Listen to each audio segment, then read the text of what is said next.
હવે fill enumeration ફોર્મની અંદર એક નવું ઓપ્શન આવ્યું છે.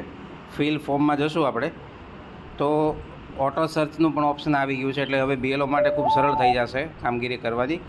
પણ થોડોક લોડ લે છે, આજે પ્રથમ વખતનું અપડેટ છે એટલે કદાચ નવી સિસ્ટમ જે છે આખા ગુજરાતના બીએલઓ કામ કરતા હોય ત્યારે લોડ લેવાની સંભાવના થતી હોય છે.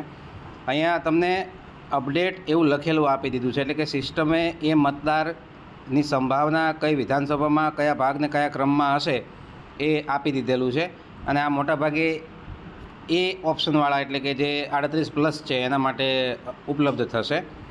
તો તમે જોઈ શકો છો એક્ઝિસ્ટિંગ એસઆઈઆર રોલની અંદર એનું જે નામ ચાલુ હતું એ બતાવેલું છે. જો એ ઓકે હોય, તમે જ્યાં મુલાકાત લો ત્યાં તમે એને પૂછી શકો કે ભાઈ ફલાણી આ એસીની બધું વિગત આપેલી જ છે આની અંદર. જો હોય તો તમારે નીચે વેરીફાઈને કન્ટિન્યુ કરવાનું છે, અને જો ના હોય તો અપડેટ મારવાનું છે, અને નવેસરથી પાછું તમે લિંક કરી શકશો. બીજી ખુશીના સમાચાર એ છે કે સર્ચનું બટન પણ આપણે માટે આવી ગયું છે. તો આ બેનને સર્ચ કરવા હોય આપણા તો વોઝ ઇલેક્ટર 2002માં ક્લિક કરીએ આપણે 2002ની અંદર, કારણ કે આમ એમની ઉંમર 64 વર્ષ છે એટલે સ્વાભાવિક વસ્તુ છે કે 2002માં એ ક્યાંક હશે જ. તો વોઝ ઇલેક્ટર ધેર ઇન 2002 એવું આપણે સર્ચ કરીએ અને અહીંયા સ્ટેટને અને એવું સિલેક્ટ કરીએ તો પણ આપણને ખ્યાલ આવી જતો હોય છે. અહીંયા લોકેશનથી પણ તમે સર્ચ કરી શકો છો. ઇલેક્ટરનું નેમ તમે અહીંયા નામથી બોલી શકશો. દાખલા તરીકે સ્ટેટ છે એને સિલેક્ટ કરી, ડિસ્ટ્રિક્ટને સિલેક્ટ કરીએ, એસીને સિલેક્ટ કરીએ અને પાર્ટને સિલેક્ટ કરીએ અને અહીંયા જે આપેલું છે સ્પીક નાવનું બટન, તો એમાં ચાવડા દિનેશ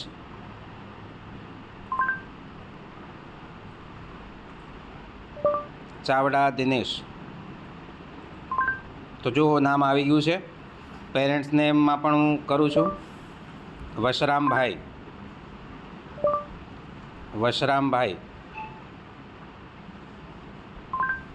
આવી ગયું છે. થોડો ઘણો સુધારો હોય તો અહીંયા કરી લેવાનો અને સર્ચ કરશો તમે તો તમને એ ઇલેક્ટરની વિગતો તમને મળી શકે છે. જે સંભાવના તમારી હોય તો તમારામાં ડિસ્ટ્રિક્ટને એસીને એવું નાખવું જ પડશે. બીજું છે ઇઝ ઇલેક્ટર પ્રોજેની ઓફ ઇલેક્ટર 2002. તો તમને વાસ્તવિકતા એવી ખબર જ છે કે પ્રોજેની હોય તો આપણે એના પિતાને જ શોધવા પડે. તો અહીંયા પેરેન્ટ્સનું નામ બોલવાનું, અહીંયા એના દાદાનું નામ બોલવાનું, કારણ કે પેરેન્ટ્સની પાછળ સંબંધના નામ તરીકે એના પિતાનું નામ હશે, એટલે તમે એને સર્ચ કરી શકશો.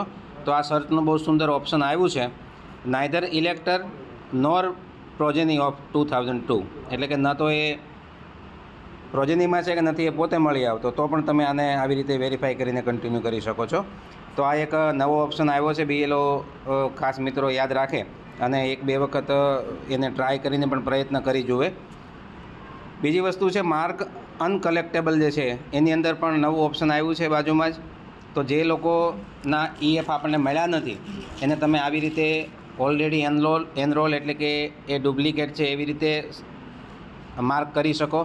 બાજુમાં તમારે એનો એપિક નંબર નાખવો પડશે, કયા એપિક નંબર સાથે ડુપ્લિકેટ છે. જો લખ્યું છે એન્ટર અધર એપિક નંબર, તો કયા એપિક સાથે ડુપ્લિકેટ છે એ પણ લખવાનું છે. અહીંયા ડેથ હોય તો ડેથ, અહીંયા રીઝનમાં તમે બોલી શકો છો એમનું મરણ થયેલ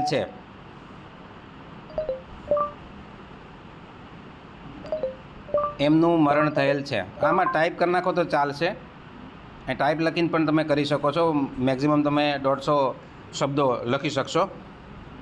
અહીંયા એન્યુમરેશન ફોર્મને આપણે અપલોડ કરવાના થશે, એની ફ્રન્ટ સાઈડ અને એની બેક સાઈડ બંને. Please ensure uncollectable reason is written on form. ખાસ યાદ રાખજો કે નથી મળી શક્યું તમને ઈએફ પાછું ભરેલું, તો એનું કારણ તમારે ફરજિયાત લખવાનું છે ત્યાં, અને એના આધારે જ આપણે અહીંયા એન્ટ્રી કરીએ છીએ. દાખલા તરીકે કાયમી સ્થળાંતર છે વગેરે વગેરે જે કાંઈ હોય તે.